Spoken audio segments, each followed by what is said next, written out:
Hello world. What is the connection between your smartwatch, your car's entertainment system, Hubble Space Telescope, and Pentagon?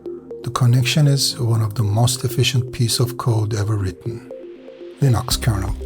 It all started when a young man at Helsinki did not have enough money to buy a Unix system. Linus Torvalds was born in Helsinki, Finland, the son of journalists Anna and Nils Torvalds. Rest of the names I know I will butcher them, but I promise I will do my best not to.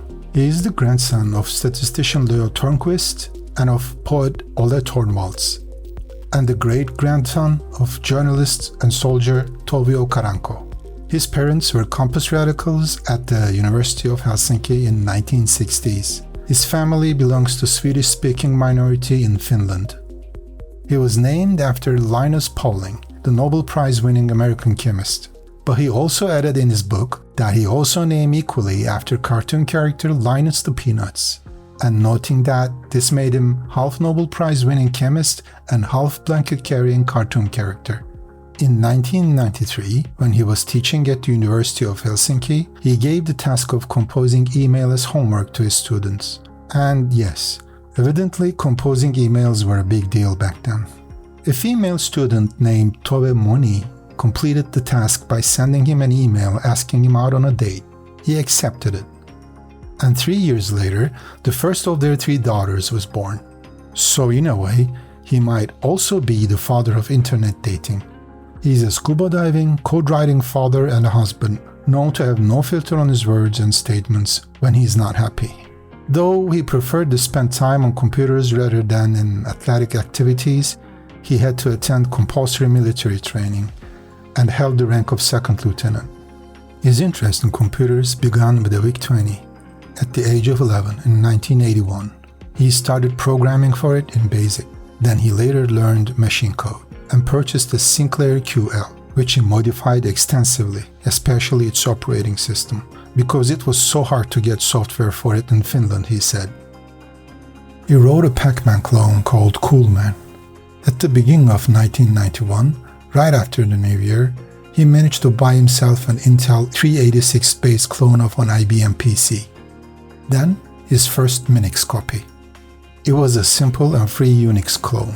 Linus was really inspired by that Minix system, so he began writing a system core as a class project. He wanted to build a simple Unix system that could run on a 386-based PC. The first discussions about Linux were on the Usenet newsgroup, Comp OS Minix. These discussions were concerned mostly with the development of a small academic Unix system for Minix users who wanted more. He talks about those days at his book. He says, "Hairy coding still, but I had some devices, and debugging was easier. I started using C at this stage, and it certainly speeds up development. This is also when I start to get serious about my megalomaniac ideas to make a better Minix than Minix. I was hoping I'd be able to recompile GCC under Linux someday."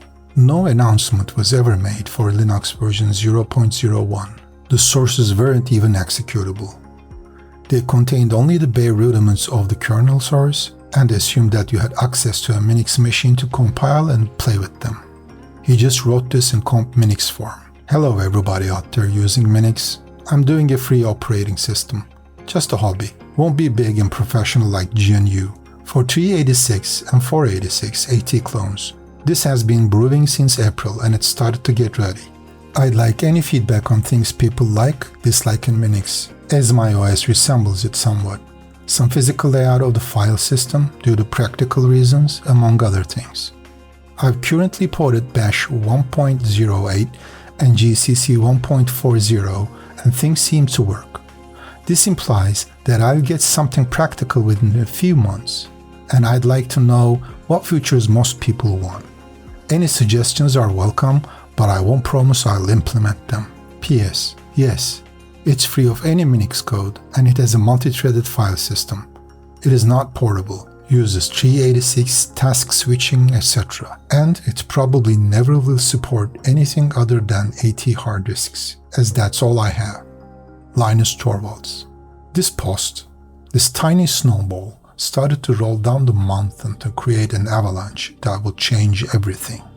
A month later, he bumped this topic with, "Do you pine for the nice days of Minix 1.1, when men were men and wrote their own device drivers? Are you without a nice project and just dying to cut your teeth on an OS you can try to modify for your needs? Are you finding it frustrating when everything works on Minix? No more all-nighters to get a nifty program working? Then this post might be just for you." And people answered. It all started to pile up after that.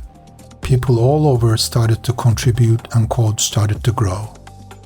After version 0.03, Linus pushed the version number up to 0.1 as more and more people voluntarily started to work on system. After several further revisions, Linus increased the version number to 0.95 to reflect his expectation that the system was ready for an official release very soon. This was March 1992. Almost 3 years and lots of added codes later, version 1.0 appeared in March 1994. Initially, Torvalds wanted to call the kernel FreeX, a combination of free, freak, and letter X to indicate that it was a Unix-like system. But his friend Ari Lemke, who administered the FTP server where the kernel was first hosted, named the kernel's directory Linux without telling Linus. Not that he didn't thought of that name, but he found it too self-serving and discarded the idea. When he found out that the name was happened to be Linux anyway, he just shrugged and moved on. But later, he posted how the word Linux should be pronounced, including an audio guide with the kernel source code. According to Torvalds, Linux began to gain importance in 1992, after X Windows system was ported to Linux by Orest Zborowski, which allowed Linux to support a graphical user interface for the first time. And the Linux penguin mascot, Tux, was named after Torvalds' pet penguin. Linus didn't care about trademark initially, but in August 1994, a William Art Dolacroce Jr. registered the Linux trademark and started demanding royalties from Linux developers. Torvalds sued him in return in 1997, and case was settled. Free operating systems using Linux core is being used widely all over the world now. They are called distros, and there are more than 600 of them, including Ubuntu, Mint, Manjaro, Fedora, Popos, and many more. Each time a Linux kernel is released, it is assigned a unique code name. There are usually quite interesting names, including Wet Seal, Stable Penguin, Tussock Babyfish, Effluent Albatross, Sliding Snow Leopard, Suicidal Squirrel, etc. As the Linux started to be bigger and better, Steve Jobs offered Linus Torvalds a job at Apple, on the condition that he stopped developing Linux. Torvalds naturally declined the offer. Today, 47% of professional developers use Linux-based operating systems. 96% of internet and 85% of smartphones runs on Linux kernel, including Android. Basically, the world as we know it today is on shoulders of that small and free code written by a man from Finland, just because he was too broke to buy whatever he wanted. If you have listened to me this far, thank you. Take care of yourselves, calm down, and stay safe. Goodbye for now.